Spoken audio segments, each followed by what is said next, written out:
Hello, my fellow campers for a cause. I'm Don Feenerty, and when I was asked by Youth Services to put together a couple videos for my fellow campers, I was very excited. I thought, I live on a farm. I thought, I'm going to go home after work, and I'm going to go out in the field, and I'm going to go out in the woods, and I'm going to do some really cool videos. But when I got home, the skies were dark, it was windy, it started to rain, so I'm doing it here. Welcome to my basement workshop.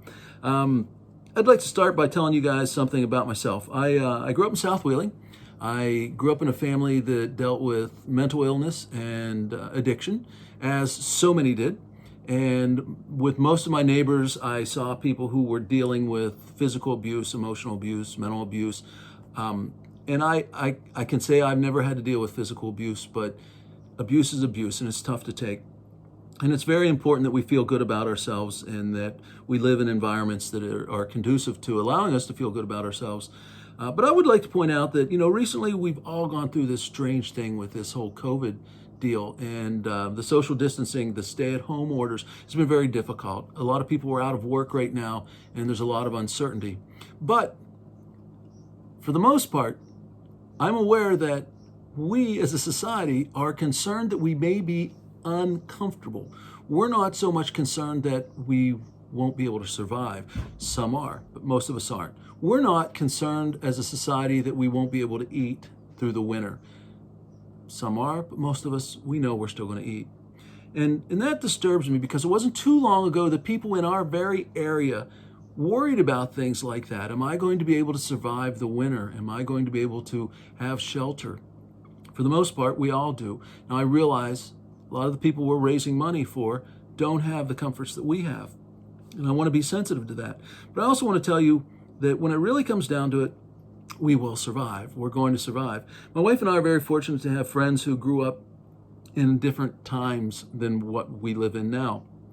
We have some friends who did have to worry about, are they going to survive? Are they going to be able to have food to give to their children? And a couple of the women we know told us that to supply food for their family, for their children, they regularly would go out and forage every day looking for wild plants and mushrooms. And that got me thinking. I always have liked the idea of survival, but it got me thinking about what wild plants can be eaten. Now, I don't want anybody to do this because you really need to know what you're doing before you do something like this. So don't do what I'm telling you I'm going to do. But tonight, I'm going to have Chinese for dinner. I'm going to have stir fry, and I'm going to have milkweed in my stir fry. Now, this is common milkweed. There are several kinds. Actually, there are many kinds of milkweed. Some of them are very toxic and could kill you, so you got to be very careful. Common milkweed is not toxic. It does have something in it that if you eat this raw or uncooked, it will cause severe digestive discomfort, and so you don't want to do that. Now, I went out in my field right before it started to rain, and I picked a bunch of milkweed, just fresh little milkweed pieces. First thing I'm going to do is I'm going to pick these leaves off. And I'm going to save these leaves because most of the milkweed plant is edible. So I'm going to pick these off. This will go in my stir fry. And I got most of them off. And here at the top, I'm going to pick the big leaves off, but I'm going to leave the little leaves on. And what I have here is a whole bunch of milkweed leaves that I'm going to eat. And I have, looks like asparagus with a cute little tip on top, the milkweed shoot itself. You can see the milk, which is actually latex coming out of it. Now, like I told you, you can't eat this raw. It'll make you sick. But if I put this in boiling water and I blanch it for about 2 to 3 minutes, blanching just means leave it in the boiling water, about 2 to 3 minutes, I'll pour the boiling water off.